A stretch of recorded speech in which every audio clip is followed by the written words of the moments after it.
Blog Talk Radio. Oh, it's time to get real. Oh, yeah.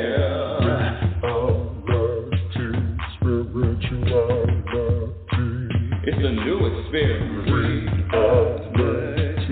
Spirituality. Yeah, keep your ears open for this one now. Spirituality. You got a question for RLN? Spirituality. Yeah, it's time to get some answers, baby. Spirituality. Oh, now we getting real. Getting real. Spirituality. Yeah, it's time to get down.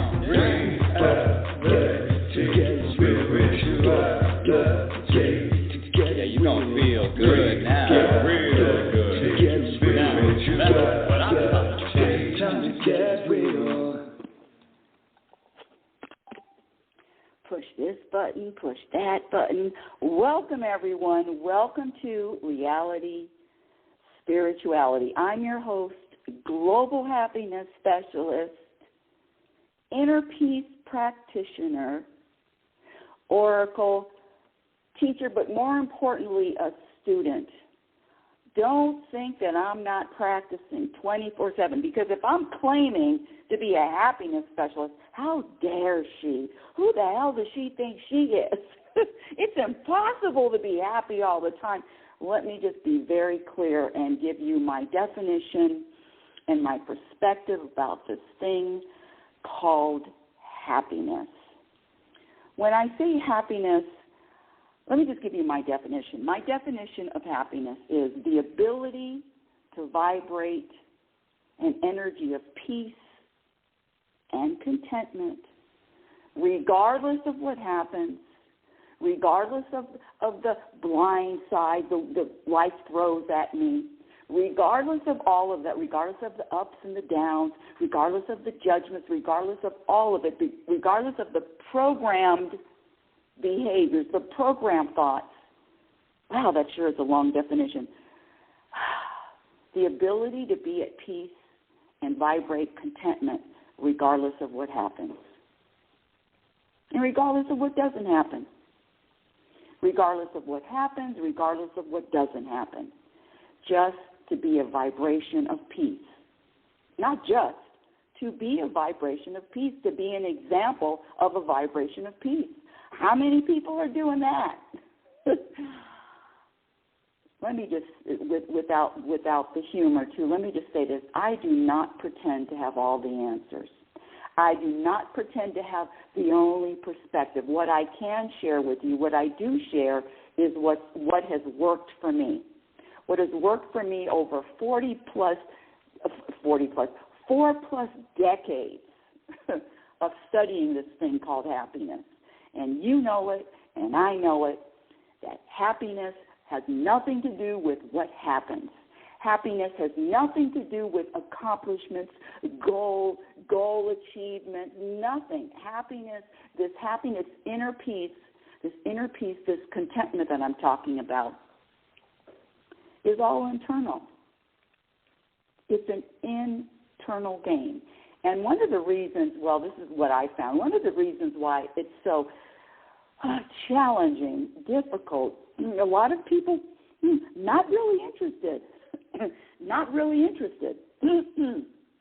Oh, there's got to be more on your. Let's see, 5 most. No, let me back up a little bit. Let me back up. Of the things that you prioritize, my dear listeners, of what you prioritize, is contentment even on the list?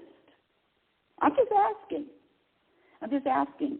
And one of the studies that I always cite at the beginning of this show, and I'll be doing it forever, well, maybe not forever, is a study done by hospice nurse. You can Google it. It's called The 5 Most Common Regrets of the Dying. The 5 Most Common Regrets of the Dying. And I don't know about you, but people that have one foot in the grave, I'm going to listen to. I think that what they have to say is going to be powerful. And so these people had weeks to live, days to live, months to live, and these 5 most common regrets kept coming up over and over and over again.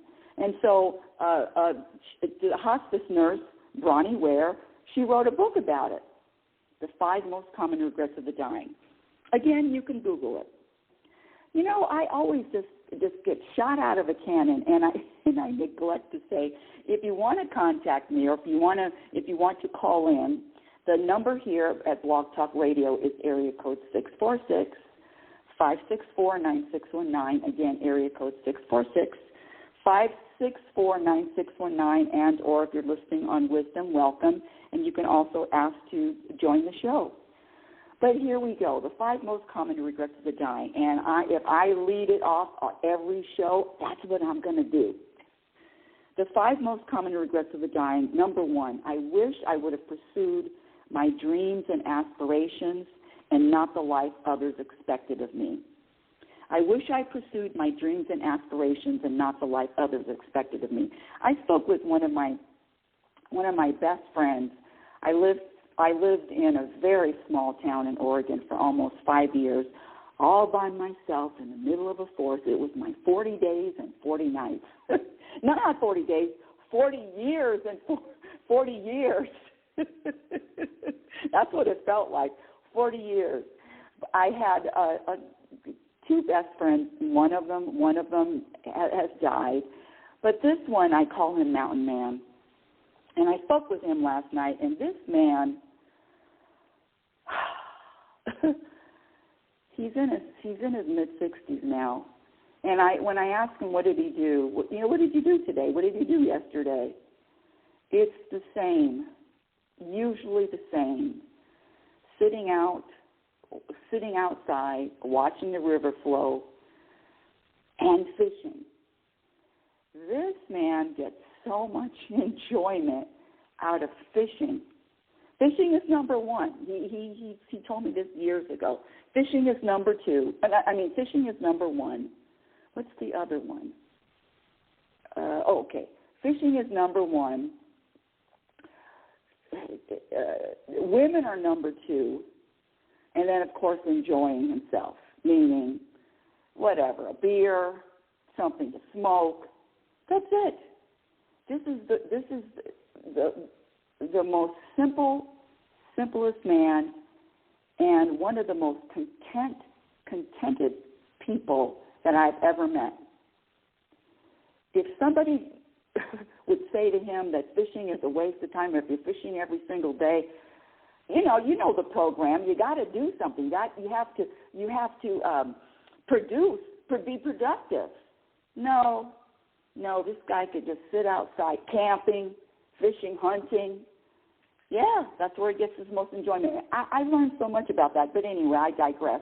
That was number 1. I wish I would pursue my dreams and aspirations and not the life others expected. And I'm telling you, Mountain Man is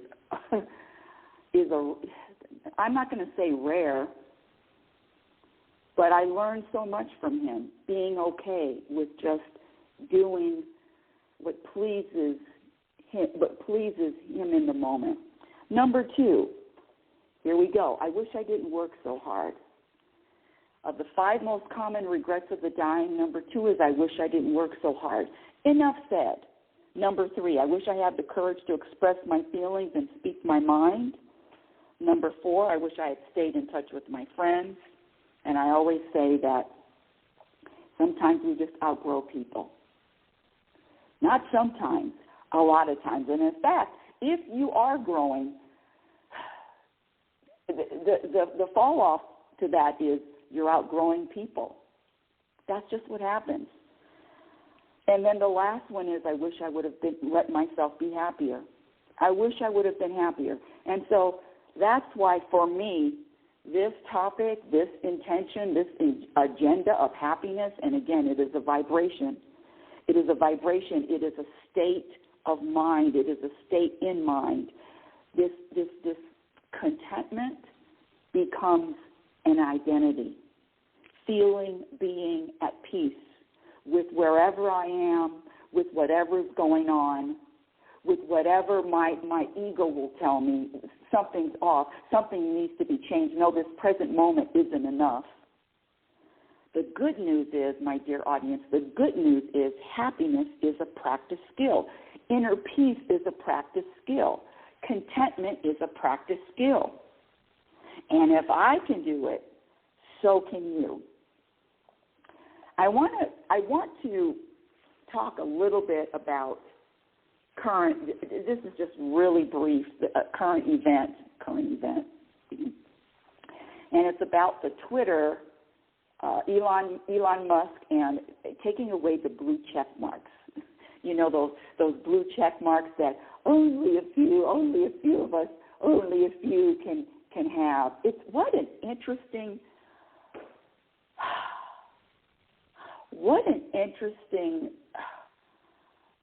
experiment.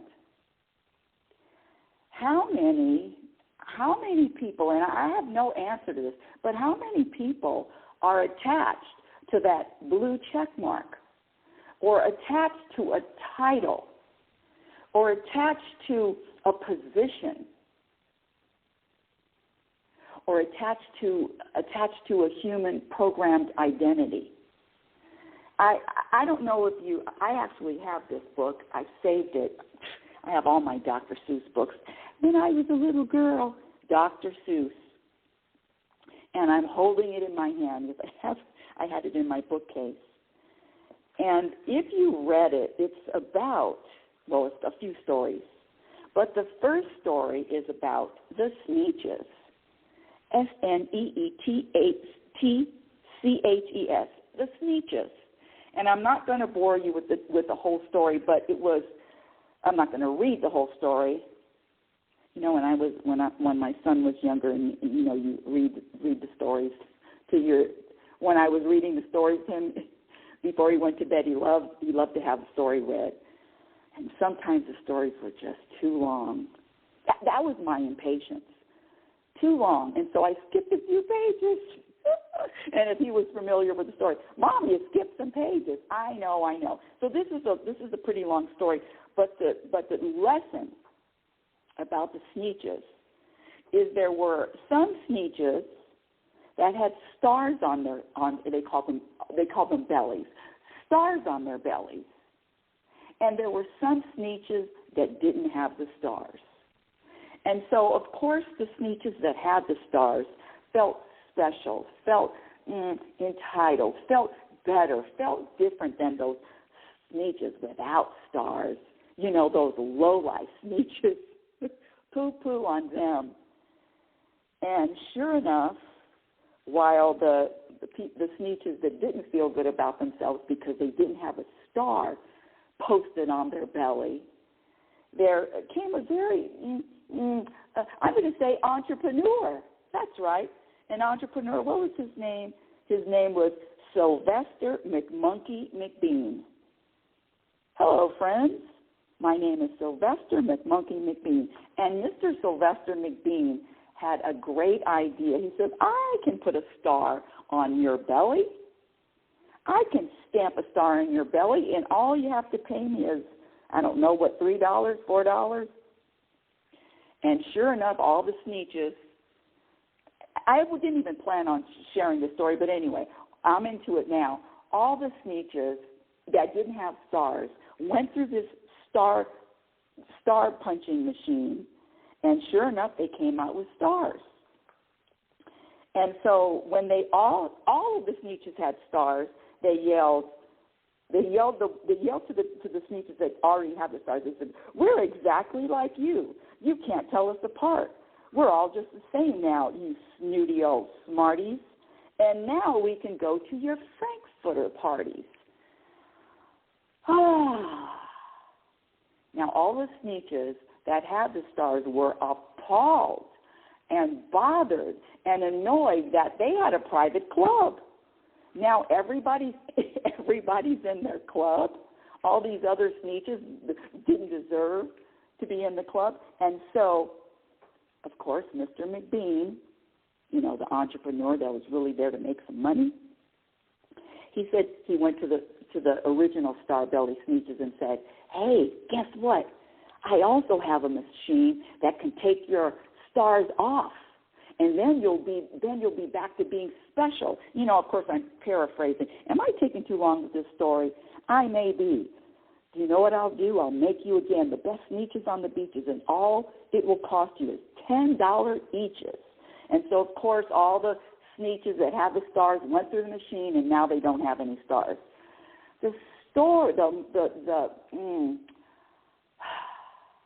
moral of the story is that this feeling special, feeling different, feeling better than, and I'm pointing my finger at myself. I'm not talking at you. I'm not talking to you. I'm talking about myself. And I'm just sharing of thinking that I'm any different than anyone else. I don't. But what I do know is what I prioritize. And what I do prioritize is practicing this inner peace and practicing this contentment and making a commitment, an endless commitment in needing the practice just as much as I need to breathe, needing to experience what moments I have left on this planet, vibrating this energy of contentment. For me, little old me, it's the highest. It's the only. And let me just get back to the end of the Sneetches story. So what happened was, of course, the Sneetches without stars wanted to go back to the Sneetches with stars, and they kept putting stars on each other. You know, they kept stamping stars on, stars off, stars on, stars off, until finally nobody recognized who was who. And they all spent their very last dollar. And what happened was, and I'm going to read what happened. And he said, you can't teach these Sneetches. You can't teach them to learn anew. You can't teach them anything new. But Mr. Entrepreneur McBean, Sylvester McBean, was wrong. And I'm reading now. But Mr. McBean was wrong, and I'm quite happy to say that the Sneetches got really quite smart on that day. The day that they decided that Sneetches are Sneetches and no kind of Sneetch is the best on the beaches. That day, all the Sneetches forgot about stars and whether they had one or not upon bars. The end. What's the point? How many stars, how many check marks, blue, gold, how many likes, how many follows, how many these numbers, how many attachments are there to these programs, to these artificial, to these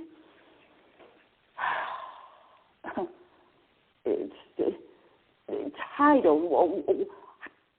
And I'm questioning myself.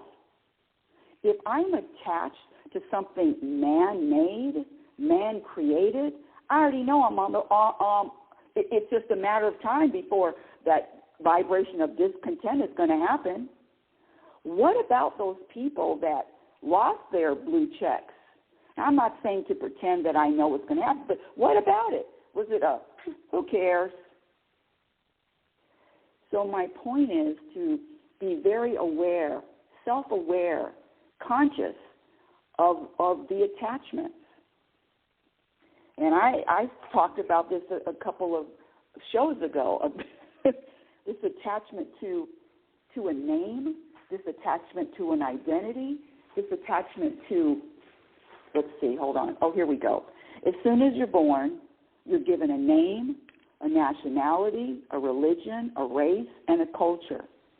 Then you spend the rest of your life identifying and defending that program.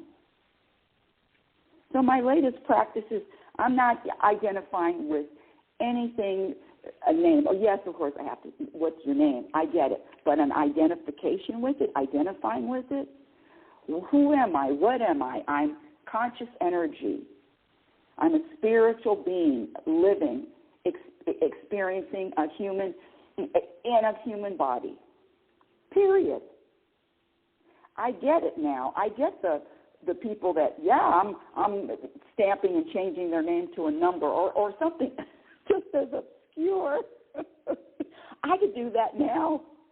And boy, oh boy, did I get off on a tangent. But before I go into today's topic of what causes 98% of suffering, I'm going to ask you, what do you think? What do you think causes the suffering? And I'm talking about an individual. I'm not talking about global suffering. No, I'm talking about that person that's in the mirror, that person in the mirror.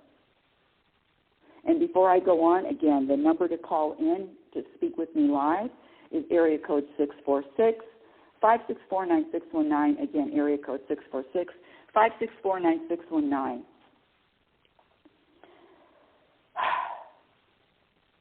It doesn't matter to me.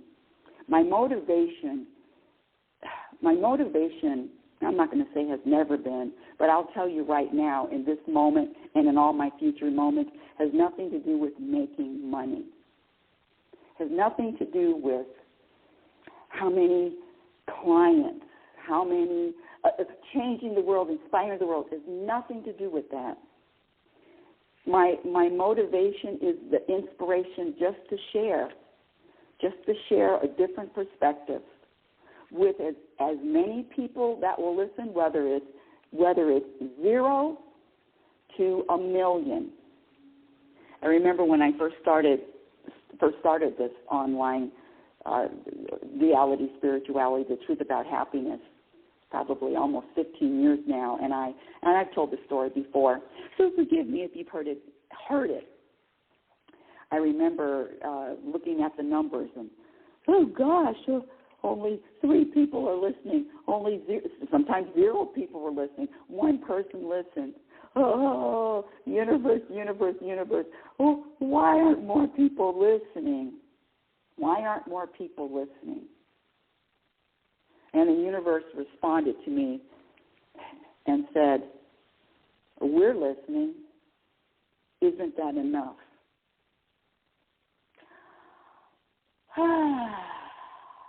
So whether it's 5 people, whether it's 3 people, whether it's 3 million people, the number doesn't matter.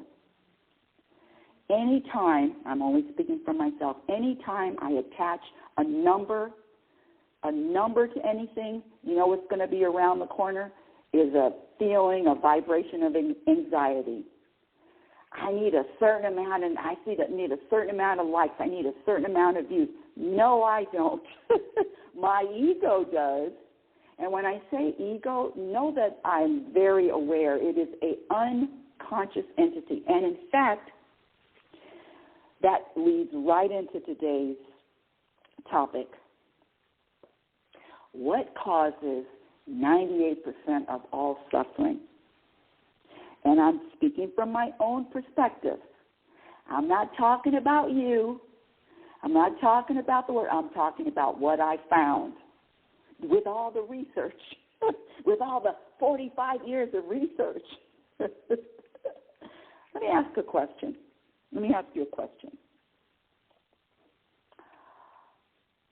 Do you like suffering? That may sound like a crazy question, but do you like to suffer? And usually I get the hands up, no, of course not. No, like suffering, who likes suffering? Well, if I share with you that all expectations, that practice or having an expectation. No, let me back up a little bit. If I share with you, you want to eliminate all your disappointments and all your heartbreaks for the rest of your life. You want to do that? You want to get rid of all heartbreaks and disappointment. Gone. Never again. Never have to experience that again. How many would raise their hands? No heartbreak, no disappointment. And of course, I get the pushback. Well, that's just normal. No, well, what it is a program, and it's a program to have expectations. All expectations. You want to eliminate expectations. There will be absolutely no disappointment and no heartbreak. Of course, I also hear that that's hard. Well, then have expectations. Practice having expectations. Not practice, but continue to have expectations. And along with expectations, which is a program behavior, you will have program responses. That's the really interesting thing about the program behavior. And let me just start off with what I mean when I say program. It's whatever you learned as a child, whatever you learned before you realized that, oh, you're separate. Now, scratch that. After you learn that you're separate, you're a separate identity. After you detached, I'm separate. I'm a separate entity. The me, that one. And you started learning from parents, mom, dad, the world, the programs. So when I say happiness is a practice skill, the first part of the practice is to gradually eliminate, while practicing patience with self, all of the behaviors that have been proven to subtract from inner peace, contentment, and happiness. And I'm up to 50 now, 50 program behaviors. And one of the ones I added just last week, can't believe it's not even on the list, is that program that I lost something, the program of loss. And that goes for material things, and that also goes for a person, death, that program that I've lost something, which is a program. So with that program of loss comes a programmed reaction to loss. Let me get to today's topic. I think I've yapped enough. So when I ask you, do you like to suffer, any time that you are aware, conscious, especially practicing self-awareness, and you're conscious that you are not engaged, but you are held hostage by a program behavior, a program behavior and a program response. That's what we're talking about today. Question. I ask the question, what is the cause of 98% of suffering? You may not like this answer. I don't know if you will or you won't, but it is the stories, the program stories of why something is happening and or why something happened. And I know the world loves stories. Let me just share. This is personal. These stories are endless. I wake up, some people call them thoughts. Thought stories, same thing. Endless, constant. I haven't been able to get to a place where my head is just empty, empty, and it's just, oh. But what I have done is practiced, especially when those stories are, they're on a loop. They just keep going over and over. I call it you vomiting and then you eat the vomit. You vomit and you eat the vomit. It's just a constant story. And it's usually a bad news story. It's usually an unwanted story. It's usually about something out there that's happening, that's causing my emotions, causing my feelings. You know those stories. Let me challenge you, and of course it's up to you, challenge you that, number one, to question the story, question the truth behind, number one, question who is authoring these stories. Who is the author of the story? Question that. And can you separate, and can you witness the story as opposed to identifying with it. So for me, I'm just speaking of myself, the suffering comes from these stories and believing that these stories are true. And the author of these stories can only muster up one perspective. One perspective. One of the clues, one of the hints, one of the telltale signs is when you use the word because. I'm feeling like this because.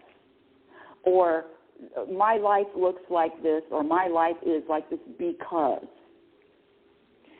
That because is a clue that you're all into this program story. Let me just get back to, I've got tons of them, and they're recycled. Sometimes they have a familiar theme, but they're still recycled. If I sit in my rocking chair, yes, I have a rocking chair. Oh, handmade rocking chair by the Amish. It's a beautiful chair, all walnut. Anyway, I digress. When I sit in that rocking chair, and I can sit in that rocking chair for hours, sometimes a story will pop up. You're not productive. You didn't do anything. You're not getting anything done. You know, the judgment about how I'm spending my time. Those kind of stories. Wasting time, that's another story. That's another program story. All of it. Now, if somebody looks in the house and they just see you rocking in a rocking chair for hours, and sometimes, oh my goodness, am I going to admit this? Yes, sometimes I watch the sun go down from that rocking chair. I used to do it a lot. And, of course, the program story would come in about how bad I feel about myself. I could have written another chapter. I could have at least written two paragraphs. You know, I'm working on my second book, Program for Unhappiness. It's about 80% completed. Yeah, I would say 80. All of the stories come in about what and this should thing, this judgment about how I should spend my time. And what entity is behind that? So for me, the suffering comes from believing these stories. Let me just, and you know what, I'm not the only one that talks about this. In fact, if you haven't heard of Byron Katie, spelled Byron, Katie, Katie, and her I don't know how long she's been around. I would say at least, I don't know, I would just be guessing, 20 years. You can look her up. She calls her work the work, and she says, challenge your beliefs. Challenge your beliefs, which means challenge your thoughts, challenge the story. And she asks 4 questions. I believe there's another teacher out there. Now, that's totally different. That's called the 4 Agreements. No, she says ask 4 questions. And the first question you ask, and the first question I ask myself when these stories are relentless, is this true? Is the story in my head, is the story true? Now, let me just be very clear. The ego, the unconscious ego, number 1, the characteristics of the ego, number 1 is discontent. Discontentment. Is discontentment a word? Discontent. Never satisfied. And in fact, I would ask my ego, regardless of what I'm going through, and then the stories that keep going on, oh, this is wrong, this never should have happened, what a mess, and how is this serving me? I ask the ego. First I make a statement. I trust, I believe, I know without doubt that whatever I'm experiencing is there to serve me. Without doubt, without question, without trust. I mean, not trust, with trust, I've got too much evidence to back that up. And so do you, my dear listener, and so do you. So I ask when those stories keep coming, and, it's really a witnessing the stories. It's witnessing. That's my practice, is to witness. And then I say, well, what's good about this? What's good about what I'm experiencing? What's good about it? And 10 times out of 10, the ego goes silent, missing in action. It's ghosted me. It can't be found. Ask yourself, what's good about what my ego says is bad? Find what's good about a situation that I'm in that my ego or whatever, critical mind, whatever you want to call it, you know what I'm talking about, that endless voice that says something is wrong. Something is wrong with this moment. This moment needs to be changed. This moment needs to be altered. This moment, nope, not good enough. Not satisfied with this moment. I don't know about your ego, but my ego is dissatisfied 100% of the time. And then when I ask and I throw in, hey, find what's good. Instant silence. Not even a bird beeping,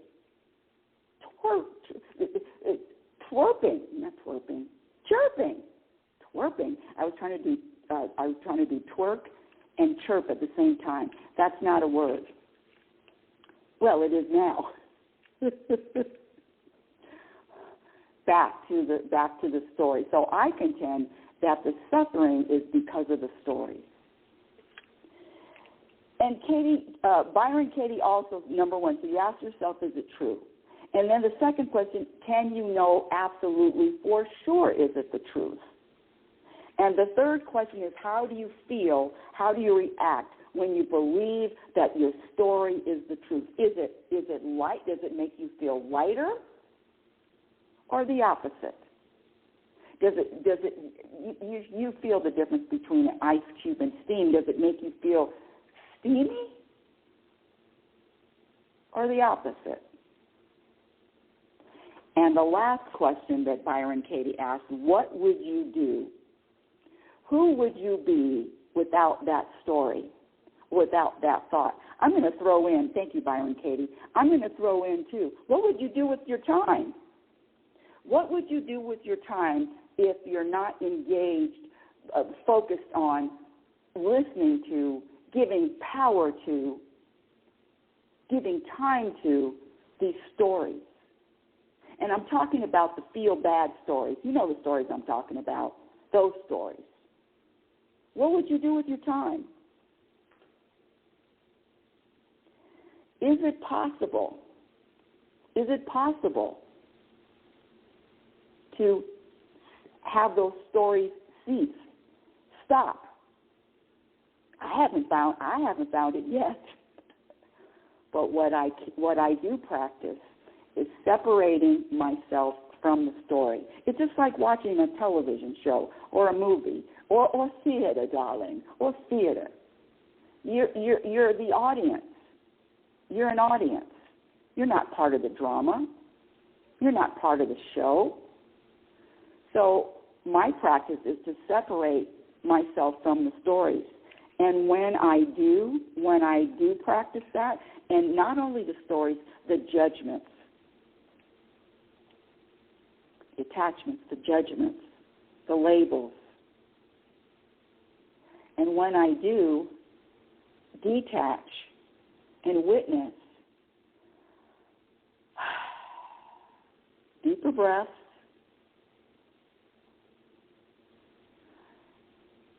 slower, calmer energy, peaceful energy. And let me just back up just a little bit. I was talking to my son the other day, and number one commitment is peace, and I said, I'm never without peace. I don't disconnect myself from peace. This is my perspective. I don't disconnect from peace. If I'm an ocean and I'm the ocean, and at the bottom of the ocean, it's all peaceful. It's all dark. It's peaceful. And then at the top of the ocean, of course, there's wind and storms and waves crashing back and forth. But I'm still connected to that peace. The ocean has many, many, many different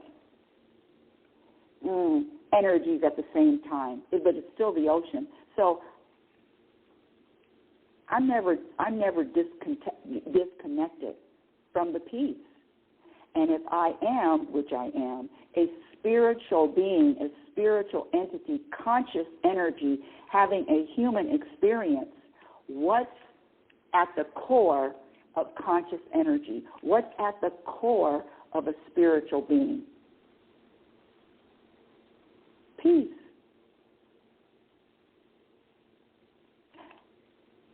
Peace.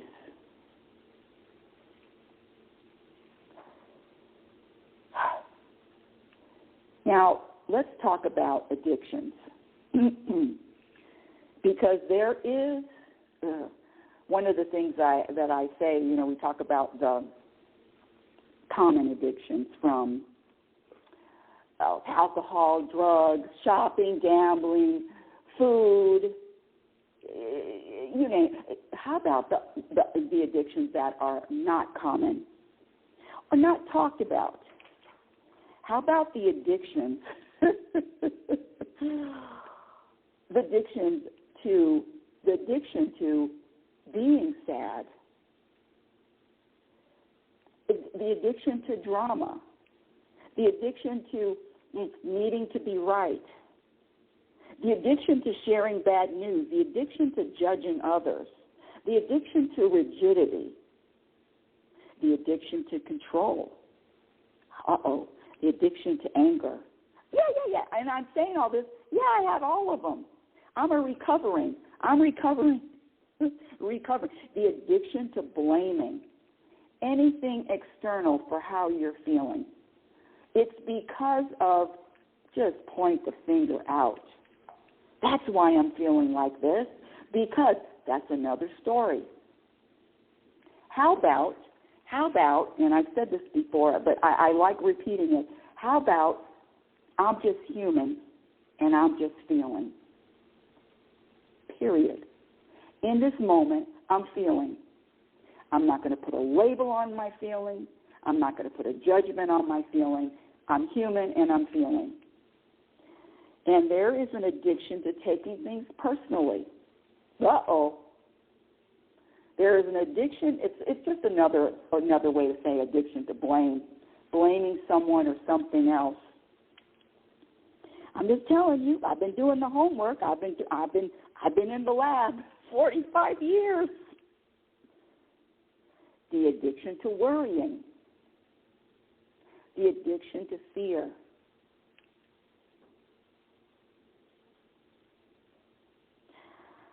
How about this one? The addiction to holding grudges. Oh, no. The addiction to holding grudges. You know that I was really good at that. Holding a grudge. The thing, you know that. Holding a grudge is another story. Because now you have the story behind how the grudge started in the first place.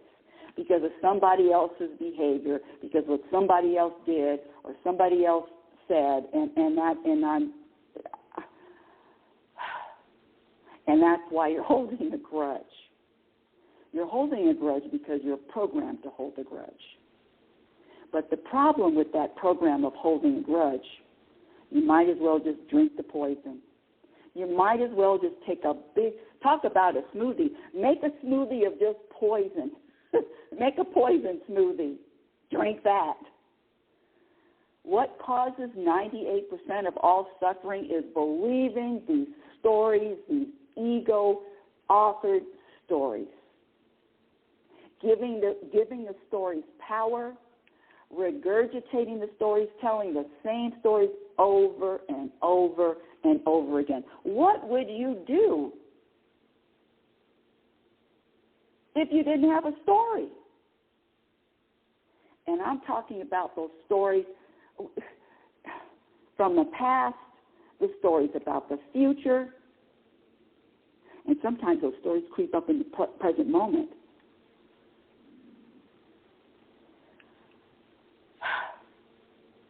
It's not easy. I'm not pretending to say that this is an easy practice. Trust me, it's not. It comes with a lot of deprogramming. It comes with a lot of unlearning what I learned. A lot of unlearning what I learned. This program of loss, oh, that's a deep one. And if you listen, the exercise classes, I'm not teaching well. I'm not teaching a couple of them that I used to. I lost those classes. I lost. You know the thing about practice? This doesn't happen overnight. Learning how to drive a stick shift, learning how to ride a two-wheel bicycle doesn't happen overnight, and it is a continual practice. That's why I say happiness, contentment, inner peace is a practice skill. It is a practice. So practice finding another perspective to all of the stories that you have told over and over and over again. Or not. Or not. But there is an addiction to telling stories, and I challenge you to find something good about those stories that have been labeled bad.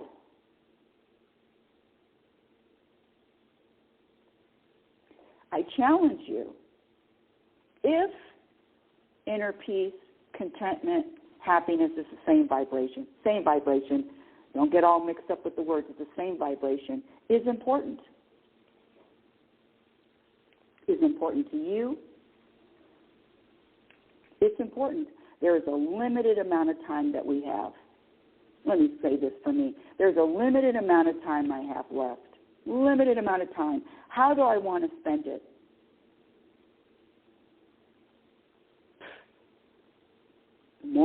The more content moments, the better.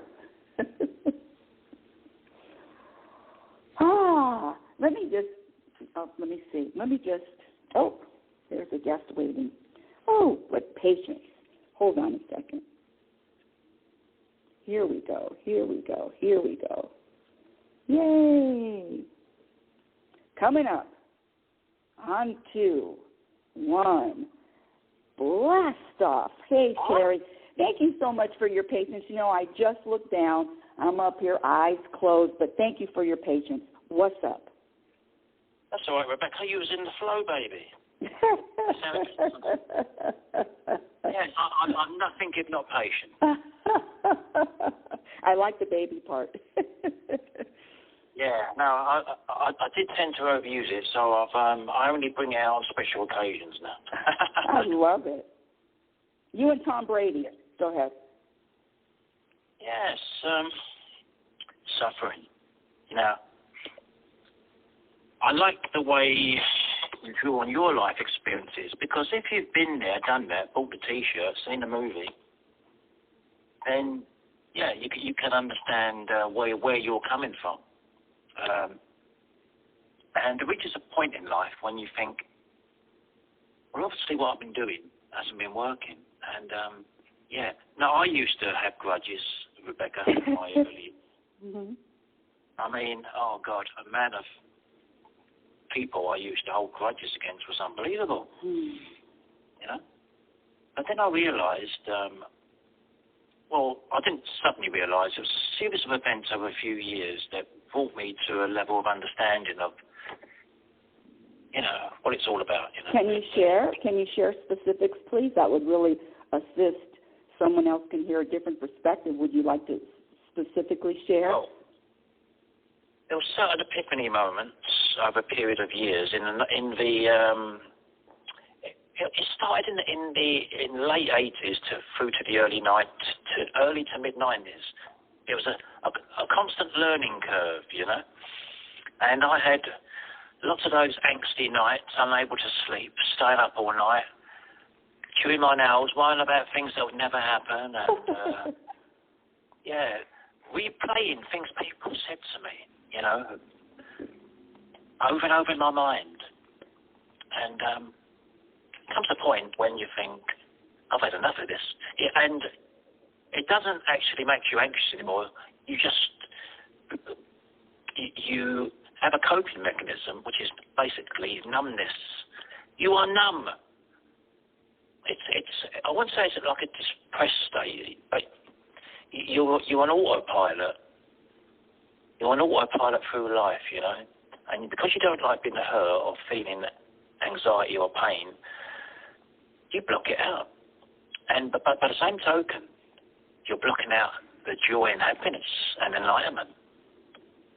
You see, so it's like you're just on this like it's like flatlining. You know when you're on life support. Well, I touch wood, I haven't been on life support, and I won't be in the near future. But you know, envisage you on life support. You know, you're flatlining. That's the way some people cope with life. They don't want to feel pain or anxiety, but then by making a decision, they're also not feeling joy and happiness. What do you think about that, Rebecca? Well, you know, what I used to do, but I don't do anymore, is to look at what anybody else is doing and pretend that I know what or why. And listen, I hear everything you're saying, and I respectfully, very humbly, I get it. But one of the things that I've stopped is, and it is a program of, it's called staying out of anybody else's business. That includes coming up with a conclusion about somebody else, coming up with a judgment about someone else, and coming up with a conclusion that what they're doing is not what's best for them. I know it sounds crazy, but one of the program behaviors is staying out of other people's business. That's the universe's business. That's God's business. It's not my business to either look and find fault with it.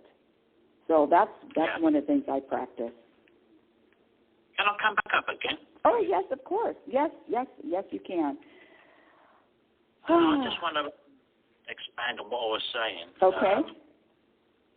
I would love that. Just for clarity, because trust me, I used to, my dear Terry, I would look at someone and I would know exactly what they needed to do and why they're doing it and what they need to change, blah, blah, blah, and I had to let that go. That's being in someone else's business. But, yes, please come back up. Let me push you back up. How does this work? Guest waiting, bam. And I do that, click, and there you go. So technical. Yes. Yeah, the one mistake I think that we need to realize as soon as possible in life is you can't change other people. You know, you have to accept them for what they are, and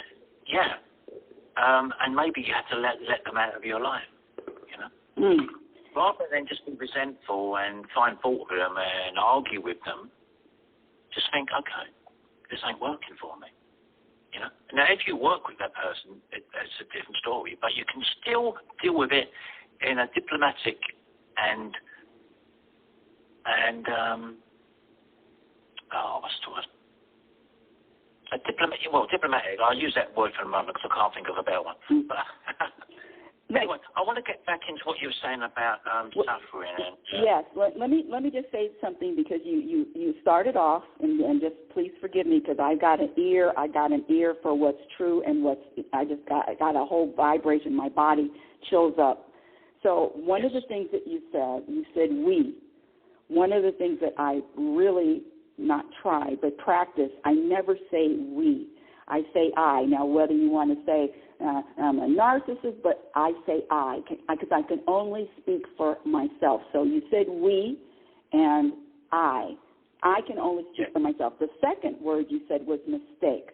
I do not believe in any, I don't even use that word. I do not use the word. There are no mistakes in nature. I totally get it. But are there mistakes? So those are two things that you said right off the bat. That bing, bing, bing, bing, bing. Anyway, go ahead. No, you're 100% right, of course. Oh, right again? Boy, I get so sick of being right. No, I'm just kidding. I'm joking. No. Yeah. No, old habits die hard, Rebecca, and it happens to the best of us, you know. And, yeah. We can only speak for ourselves. This is why I don't like Twitter that much, you know. I did go back on it just for the sake of a few people I know on wisdom, but yeah, you get that on Twitter. You know, they don't say I'm only speaking. This is my opinion. I'm speaking for myself. They say no, we don't like this. We don't like you. You know, yeah, I get where you're coming from on that. Mm-hmm. But yeah, happiness now. Not is suffering, yeah. Suffering, happiness. You know, now the reason I think I wasn't happy. There we go. Yay, standing ovation. The reason I wasn't happy, because I was looking for reasons not to be happy, Rebecca. You know? And I wasn't looking for reasons to be happy. Yeah? What an interesting take. What an interesting conclusion. I'm getting chills on that one. Looking for reasons not to be happy. You know, that's another program that, I mean, wow, that was really deep what you said. Looking for reasons not to be happy. In fact, I used to think that everybody is happy, yes, or everybody wants to be happy, until I was slapped in the face, hit with a baseball bat, back of my head. No, not everybody wants to be happy. In fact, this happiness, this lightness is painful. So I love that you touched on that. I mean, that's huge. Yeah. Well, see, people are mesmerized by celebrities and celebrity culture. You know, look how happy they are. Look how successful they are.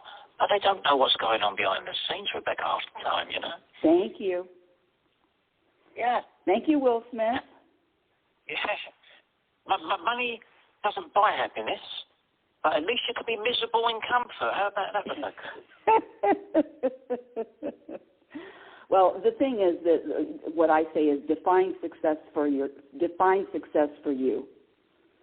And for me, success has been contented and grateful for what I have. There you go. Yes. In all moments. Yeah. And I'm never bored, Rebecca. I hate hearing bored. No, I mustn't use that word because I don't hate anything. I don't. It irks me when people say they're bored, you know. So how can you be bored? Well, wait a minute. See, there you go again, talking about other people. Let them say they're bored and be okay with it. They're bored. That's okay. They really are bored. Yeah, but then they look for distractions, Rebecca. That's okay. Let them look for distractions. Let them be bored. Let them do all of it. See, there's a lot of judging what other people do. And you know I love you. Hold on a second here. What is this? You know I love you. Okay, hold on. Let me do this one. Click. You know I love you. So, but let these people be bored. Let these people say what they want to say. And if they're bored, yeah. Okay, and guest waiting. And who is here today? Uh-oh, what happened? The guest has left talk. Choose another guest. Let's see. How do I do this? Let me click it one more time. Oh, where's my producer? Oh, where's my engineer? Oh, where's the help? Let's see if that worked. Oh, okay. That's the second time I got that response. So I will so that they must be gone. Okay. In conclusion, my dear audience from Wisdom, my dear audience from Blog Talk Radio, my dear audience from wherever this is streaming, this judgment of others and noticing, and I'm only saying this because, are you kidding me? I could judge. Oh, my goodness. I was a champion, Super Bowl, gold medal judger.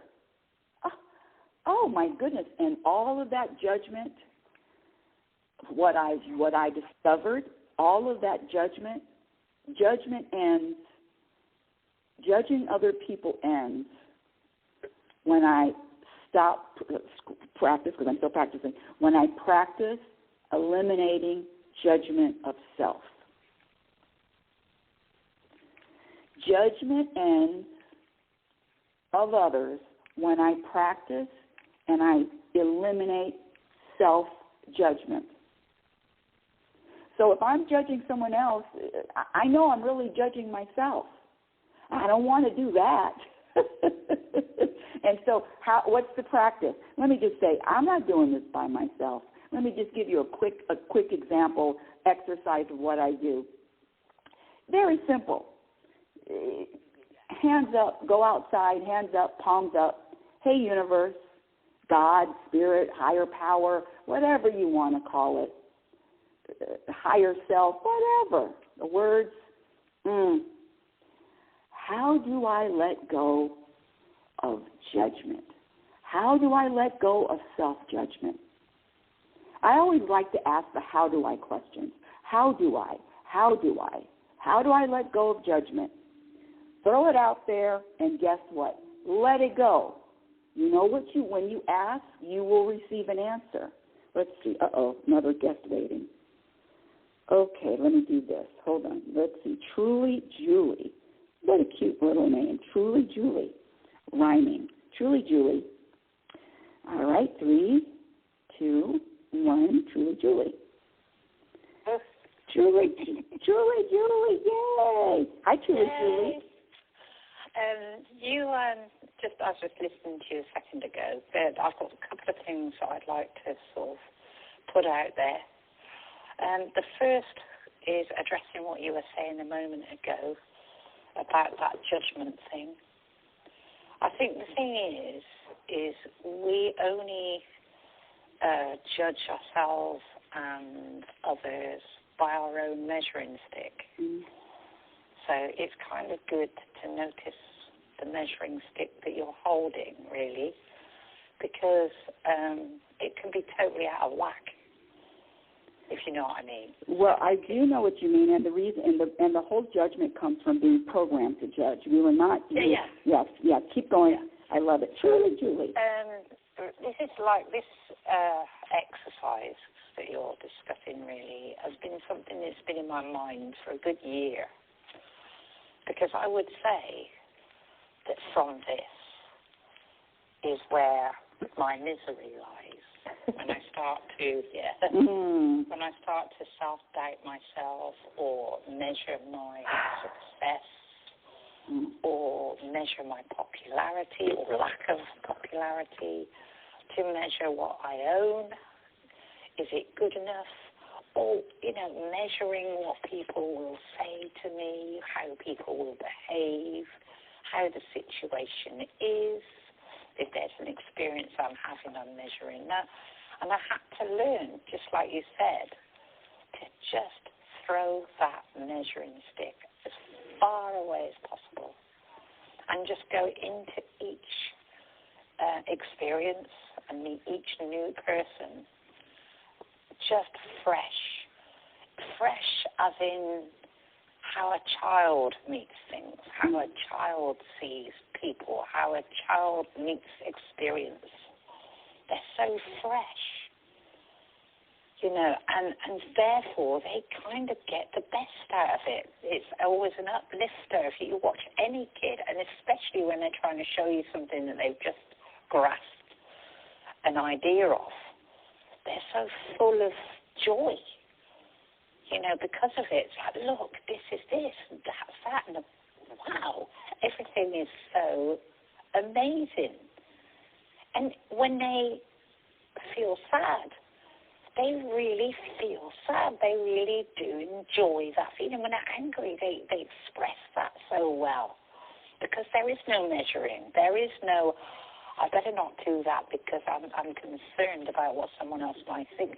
So they're not even thinking outside, coming back. They are perfectly going, just viewing life from their own perspectives, their own, not even a perspective, because they don't even have that, they just view it fresh. You know, what you're saying is, you know, and my body was getting all chilled up. And what you're talking about is before the programming, period. Yeah. I witnessed this one. I was in the airport last summer, and I witnessed this little boy, and they had one of these and I would like you to come up if you have time, if you want to come back up. And I was witnessing this young boy. He had to be 8 years old, and he was jumping around. You know, you turn this crank, and this figure just moves. The arms move, the legs are moving, and he's looking at it, and he's jumping up and down. He could care less if anybody's looking at him. He's having a great moment, and that's just before the programming. So it all comes back to program for unhappiness, program for discontent, program to judge, program to put a this is what I wanted to share with you. Yeah, I'd say the same as well, and it really takes some observation of it. It's the first step, really, is observing it, observing that programming in your world, in the way you speak, in the way that you hold your body, in the way that you interact with people, the way you interact with experiences. It's observing that and saying, there's more ways than this way. And there's some ways I don't even know about yet. That's right. Let me say this to you because I was inspired to really say this. And someone told me this a long time ago, and I felt I felt uncomfortable at first hearing it. It just bothered me. It was whatever you do, whatever you say. Hold on a second. Whatever you do, whatever you say, how you say it, when you say it, why you say it, you get an A+. You get an A+. And at first I was thinking, how can I get an A+ for everything I say, everything I do, even with quote-unquote bad intentions? Give yourself an A+. The sun shines on the serial killer and the Pope. Give yourself an A+. That's another program to be critical of self. Yeah, it is. And I agree with you 100% on that. Is when you are doing you, that's the best role you can play. All the rest don't matter. All the rest are what you are told to do. So you're told to be, say in my case, for instance, I'm told to be a mother. I'm told what a good mother is and what a bad mother is. I'm not given the greys, the creamy whites, the other scales along that line. This is what I'm told. I'm told to be a sister, a wife, a worker. I'm told all the time all of these roles to play, so much so that I forget who I am. I forget that. And sometimes in a quiet moment, I get this inkling of me. And that is who I should always be first. And when I can do that, then I get the A star. Then I get the A star. No matter what I do, if I'm being me, I get the A star. And we all have, we are all in this experience together, and we do have our various uniqueness. And that might not always be what people, what society, whatever, says is right. And then we have to punish ourselves if we slightly outstep that. And the experience I've had of people, some really close to me, where they've felt the pressure of this measuring stick, so much so that they can't function comfortably being themselves. And that is a massive shame. That causes them, and it has caused them, immense suffering. Let me say this again, because I said it with my other gentleman, and again, noticing what anyone else is saying or how they're doing, and shame. I wouldn't say any of that. I wouldn't say any of it, because that is their journey, and their journey is in order. So me standing out and saying that is a shame is another program. And I get what you're saying. You know I love you. I get what you're saying. But be mindful of the programs. That is really the cause. So there is nothing. The shame is with the programs, not me. Well, let me say this. One of the things about these labels, mother, daughter, coworker, friend, all of these labels is another program, because all labels come with expectations of behavior. Program expectations of behavior. And so I don't use labels, because that was, talk about a label that I use for my... I don't either. Yeah. I'll tell you a conversation I had with my daughter on Mother's Day. Okay. But it's not this year, it's last year. They gathered us all up together, the son and the daughter, and decided they were going to put on a Mother's Day lunch at a pub. And nothing could make me feel more uncomfortable. So when I turned up, I said to her, first off, I am Julie, the adventurer. Then I might contemplate being, and waving my fingers in the air, your mother. And that's what I said. So I have a question. So if that would felt uncomfortable, why did you agree to go? Because my daughter had come a long way, and it was her soul that I wanted to see, not the fact that she is my daughter, but I enjoy the essence of her soul. That's why I went.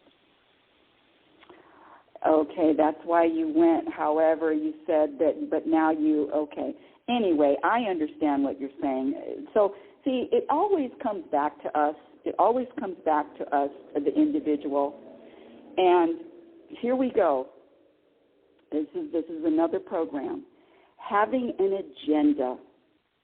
Having an agenda with someone, whether you want to teach them, whether you want to uplift them, whether you want to show, whatever that agenda is, that's another program, and it always subtracts from inner peace. It always subtracts from contentment, and it never feels good. And I'm speaking from personal experience. I have an agenda. I used to have an agenda with my son. I had an agenda that I wanted to teach him, and you know what I had to learn the hard way? Unless this kid is asking me a question, he doesn't need my commentary, information. Even if it would change his life, no, that's a really bad joke. No. So having an agenda with someone. So if I know that I am not going to want to or be comfortable around and not inspired to, I don't even have to give a story. I'm just not inspired to attend. I'm not inspired. Then that's on me. But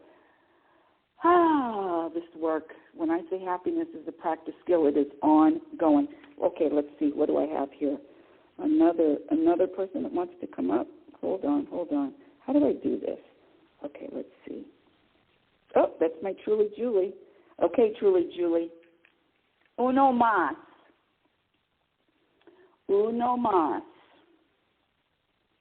Well, all I've got to say is I love that you make me think. I love what you're saying because it continually allows me to view. Because I hadn't even thought about that at the agenda thing. Oh. But, of course, there is always, when you go somewhere for a meeting that you don't want to go to, an agenda. And that one was to say to my daughter at the time, I'm not just your mother, you know. Mm-hmm. You know, I'm getting chills. I absolutely need to do it. Your ego needed to do it. I'm getting so many chills with you. I mean, my body chills up when I connect with someone that is speaking universal truth. My body just chills up. And just the fact that you said you had an agenda. Because, listen, I've had to look myself in the mirror just a couple. Oh, I'll share an agenda I just had 2 days ago. I'm going to FedEx. Anyway, it doesn't matter, big or small. There's no big or small in the universe. Going to FedEx, and there's this one gentleman who is sharp, quick. You walk in, you walk out, all business, thank you, no conversation, thank you. And then I went in the afternoon, and there's another lady there. She's slow. She's not as efficient. She, all the opposite of what my ego would prefer. So when I went in again, and of course I get the guy that I like because he's quick and efficient, I say to him, now here's my agenda. I say, that lady that you have in the afternoon covering the evening shift, I said, yikes.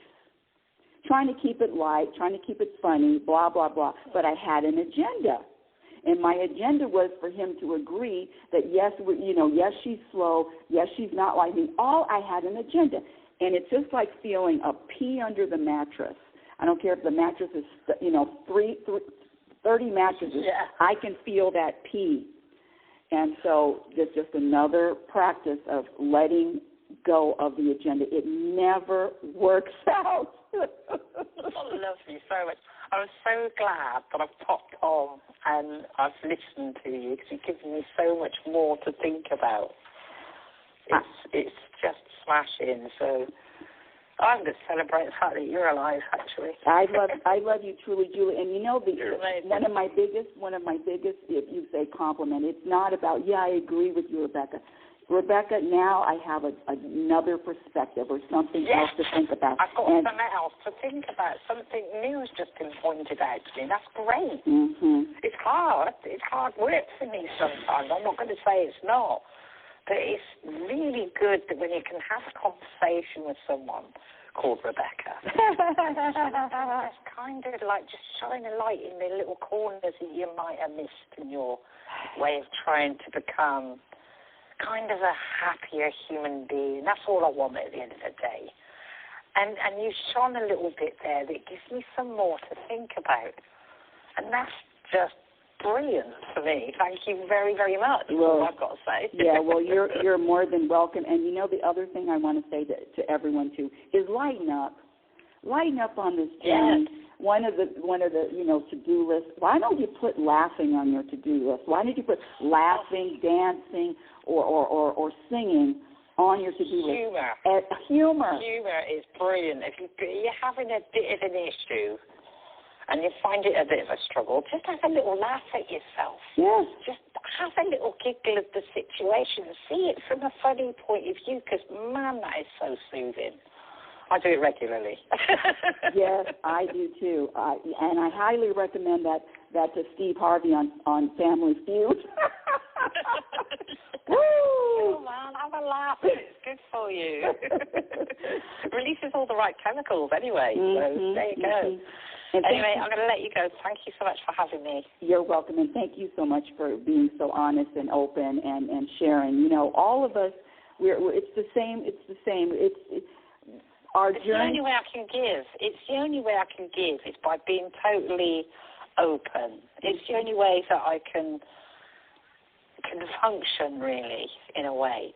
Because then if I want to work on myself and I'm presenting myself in a false sort of way, I can't do the work.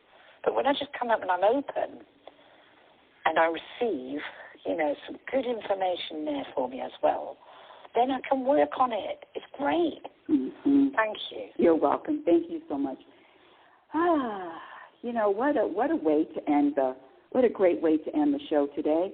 I just want to recap all of this suffering, this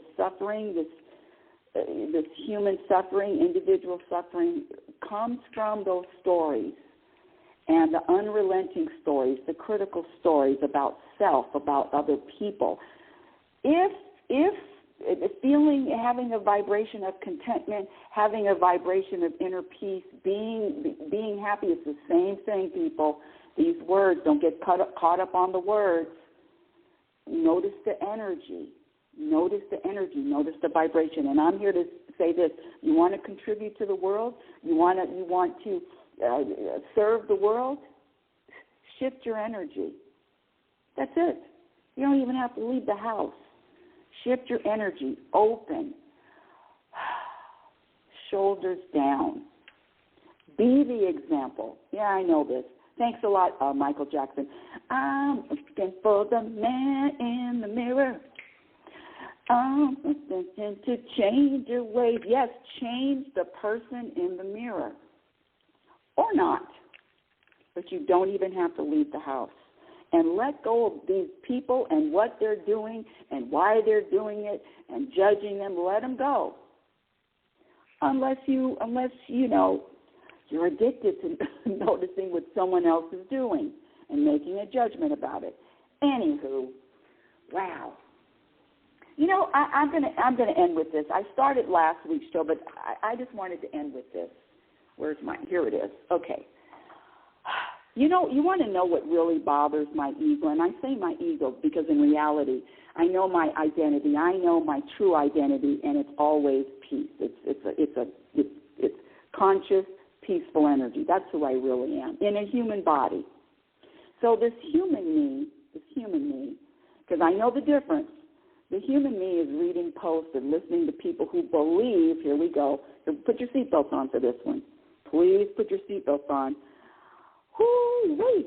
I get a lot of pushback. That's okay.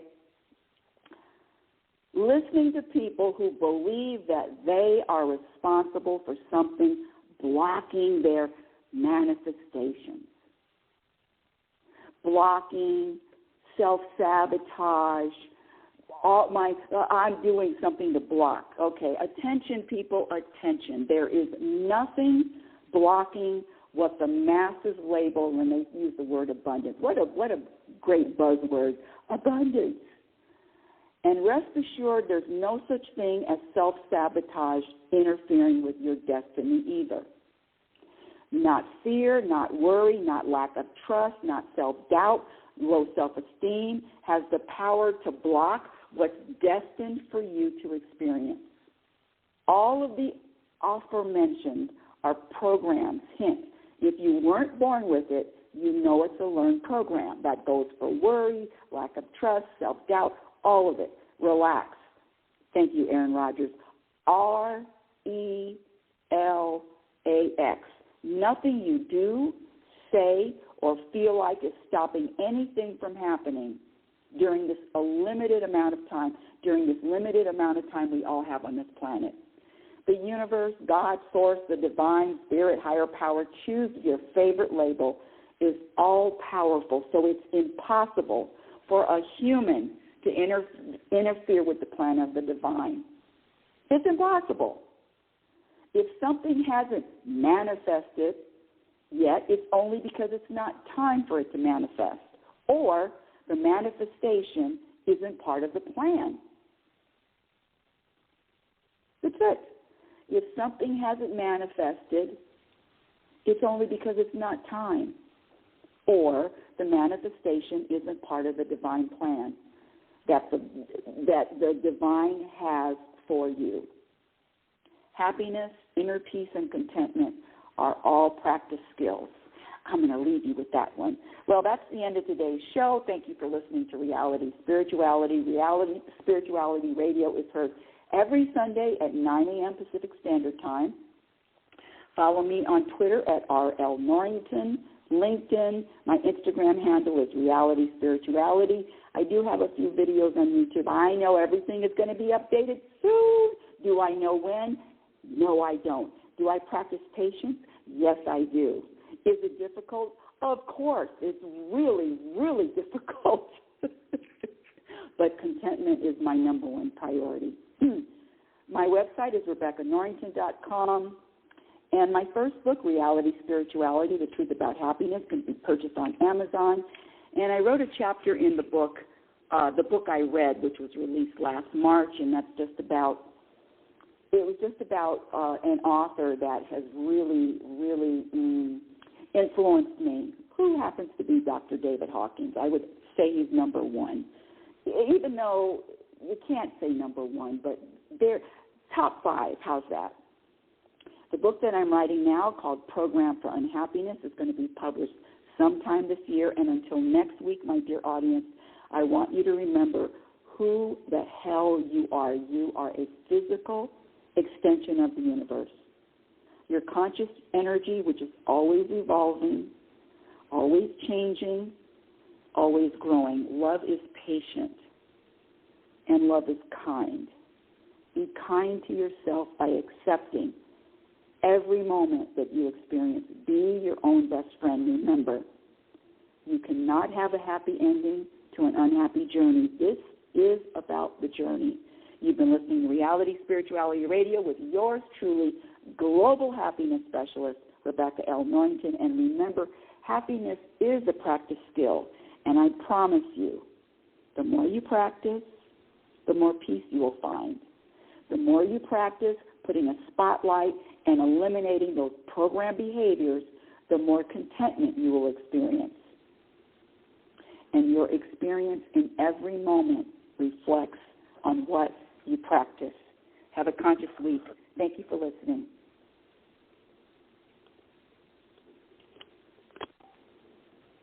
Yeah. Oh, it's time to get real. Oh, yeah.